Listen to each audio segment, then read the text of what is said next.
Hi! Today I'm going to be talking about drawing.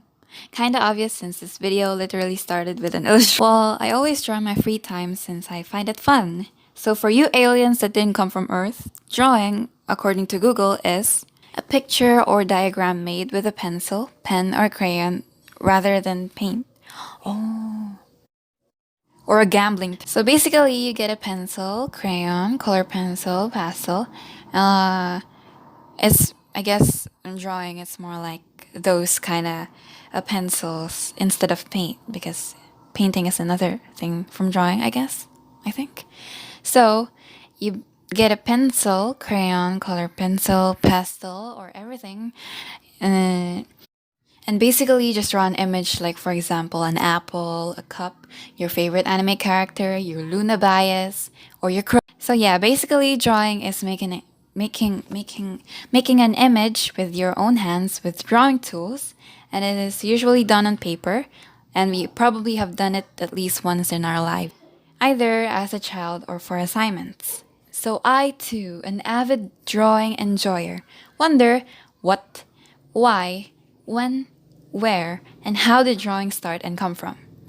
Of course, I don't know, but according to Google, the, the earliest known drawings date from 30,000 to 10,000 BC, which were found on the walls of caves in France and Spain.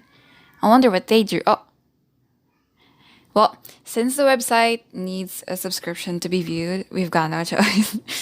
From what I've heard from lessons, these drawings were believed to be like methods of communication and mostly consisted of animal drawings, just like when we were children, yeah? Children. Like when we were asked to draw a dog and it looked like this figure. So, way back then, humans drew walls and caves. So, way back then, humans drew on cave walls.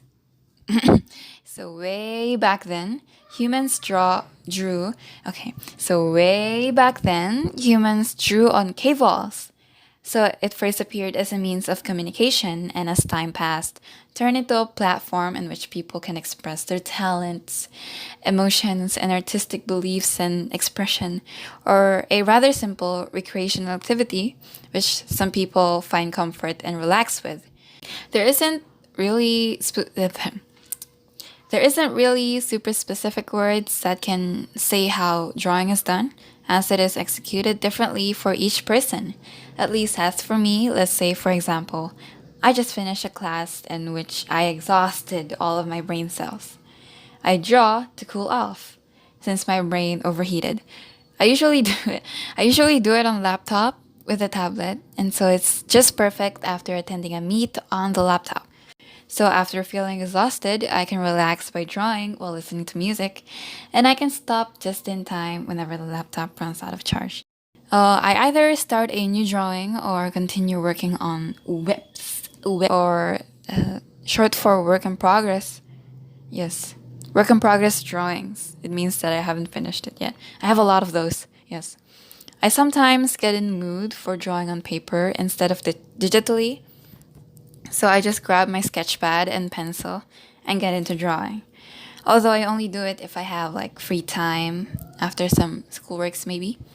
I usually only do sketches on traditional, like sketches only, because since I'm too lazy, yes, I guess I can't work that well with a limited color palette when it comes to coloring humans. If I were to talk about the procedure, I usually start with a circle or the left eye from my perspective. And then from the circle or eye, I start forming the shape of the face and draw the actual face. And then onto the bangs and the ears and the yes, and bam. And I either clean up the sketch or draw on a completely new layer for the outline. After that, you can make a new layer and put it under the outline layer and start coloring.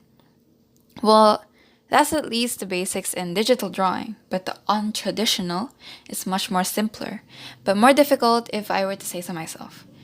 On traditional, you have a bigger chance of ruining the drawing with a single mistake, but since there's an undo button on digital, I would say it's easier. But it's fun to sketch on traditional, since you have an eraser. Yes, eraser. If I truly wanted to relax though and rest my eyes, I'd go with traditional, to be honest, with a side of music. Or and maybe a cup of tea. Or if you don't like tea, maybe coffee. Or maybe just some water. As I said earlier, it gives me relaxation. It gives me a sense of myself and what I really want to do, somehow related to what I want to draw and what I can imagine and put into paper. Makes me think of concepts I enjoy in which I'd also like to illustrate. Like it makes me think of what I want to draw. Can separate me from burden I might be carrying at the moment, and I can express my feelings through illustrations too. And in addition to that is getting better or practicing my drawing skills. And I can draw things that make me happy, which makes me even more happier since I'm drawing the things that make me happy. I'm very thankful to have been brought up in a supportive environment which led me to drawing more often and confidently as a child, and even maybe now, which also led me to discovering a new hobby, a skill of my own, and something that makes me relaxed and happy. Happy, yes. Well, that's all. Thank you. Thank you very much. Yes.